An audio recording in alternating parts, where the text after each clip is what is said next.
दोस्तों नमस्कार, हमारा नाम योगेश शुक्ला है और आप इस समय निष्पक्ष संदेश देख रहे हैं। उत्तर और मध्य भारत में राहुल गांधी की मोहब्बत की दुकान सही ढंग से नहीं चल पाई, क्योंकि अभी जो 5 राज्यों के चुनाव हुए हाल ही में, जिसमें जो 3 हिंदी भाषी राज्य थे, राजस्थान, मध्य प्रदेश और छत्तीसगढ़, यहाँ पे राहुल गांधी की मोहब्बत की दुकान सही ढंग से नहीं चल पाई, इनकी हार हो गई।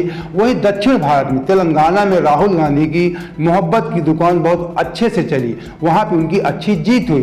तो इसी को लेकर के कांग्रेस में काफी मंथन चल रहा है, जिसके लिए वर्किंग कमेटी CWC की बैठक भी 21 दिसंबर को बुलाई गई है। लेकिन उसके पहले उनकी एक अहम जो इंडिया गठबंधन कांग्रेस के द्वारा बना है कि कई दलों का, लगभग 28 दलों का, उसकी भी बैठक 19 दिसंबर को होनी है। और जब 21 दिसंबर को जब कांग्रेस की बैठक होगी दिल्ली मुख्यालय में, तो वहां जो विशेषकर सूत्रों पर खबर निकल कर आई है कि इस बार मोहब्बत, उस बार था नफरत के खिलाफ मोहब्बत का पैगाम। राहुल गांधी को देशवासी राहुल गांधी कह रहे कि हम मोहब्बत की दुकान खोल रहे हैं, मोहब्बत का पैगाम दे रहे हैं। पिछले साल जो राहुल गांधी की भारत जोड़ो यात्रा हुई थी, वो दक्षिण से उत्तर की ओर हुई थी। इस बार जो सूत्रों से जानकारी निकल कर आ रही है कि इस बार मोहब्बत की बात कम होगी। इस बार केंद्र सरकार के महंगाई और बेरोजगारी के खिलाफ मुद्दा बनाया जाएगा, अहम मुद्दा बनाया जाएगा। और इस यात्रा को उत्तर पूर्व के राज्य हैं, उधर से यात्रा शुरू हो सकती है या पश्चिम से पूर्व की ओर यात्रा शुरू हो सकती है। विशेषकर उत्तर भारत को साधने का मामला जो कांग्रेस कमेटी के अंदर मंथन चल रहा है, क्योंकि उत्तर और मध्य भारत में कांग्रेस की हार हुई, इसलिए कांग्रेस विशेष मंथन कर रही है कि किस प्रकार उत्तर भारत को साधा जाए। इसीलिए यहाँ पे मोहब्बत की बात लोगों को कम समझ में आती है, जिसका खामियाजा कांग्रेस को भुगतना पड़ा राजस्थान, मध्य प्रदेश, छत्तीसगढ़ में। मोहब्बत की बात कल दक्षिण भारत में पसंद आई, वहां पे कर्नाटक भी कांग्रेस ने जीता भारत जोड़ो यात्रा के बाद, उसके बाद तेलंगाना भी जीता।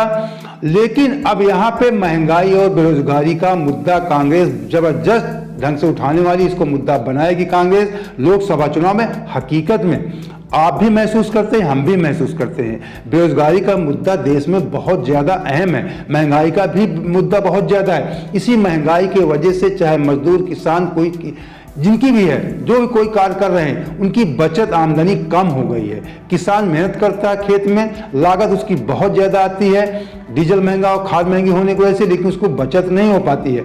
इसी प्रकार चाहे घर का मामला हो, एक घर में 3-4 लोग कमाते हैं, उसके बावजूद घर के खर्चे पूरे नहीं होते। उसका कारण है कि महंगाई जबरदस्त, जो पहले महंगाई आज से 10 साल पहले कोई भी काम, मान लीजिए आपका काम 100 रुपए में होता, तो वो काम आज का आपका लगभग 3 गुना, लगभग आपको 300 रुपए देने पड़ते हैं, जबकि आपकी आमदनी ज्यादा नहीं बढ़ी है। आमदनी लगभग आपकी वही है, लेकिन महंगाई बढ़ गई है।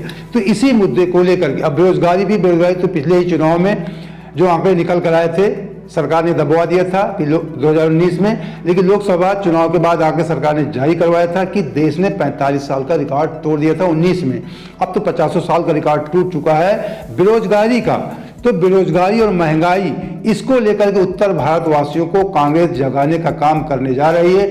तो भारत जोड़ो यात्रा पार्ट 2 बहुत शीघ्र स्टार्ट हो सकती है, क्योंकि लोकसभा चुनाव को 5 महीना से कम का समय बचा है। मार्च अप्रैल में लगभग चुनाव खत्म हो जाएंगे लोकसभा के। तो हो सकता है भारत जोड़ो यात्रा जनवरी में ही शुरू हो सकती है। इसको लेकर के कांग्रेस के अंदर बहुत ज्यादा मंथन चल रहा है। इसी को लेकर 21 दिसंबर को जो CWC की बैठक भी बुलाई गई है। तो दोस्तों, अगर इसी प्रकार निष्पक्ष खबरों के लिए आप हमारे साथ जुड़े रहना चाहते हैं, तो सबसे पहले हमारा चैनल सब्सक्राइब कर लीजिए। हमारा आर्थिक सपोर्ट करने के लिए हमारे चैनल को ज्वाइन भी कर लीजिए, या थैंक्स के माध्यम से भी आप हमारा आर्थिक सपोर्ट कर सकते हैं। नीचे आप शेयर रिमिक्स के बगल में थैंक्स लिखा होता है, जिसमें बहुत छोटे पेमेंट होते हैं, उसके माध्यम से आप हमारा आर्थिक सपोर्ट कर सकते हैं। जय हिंद, जय भारत।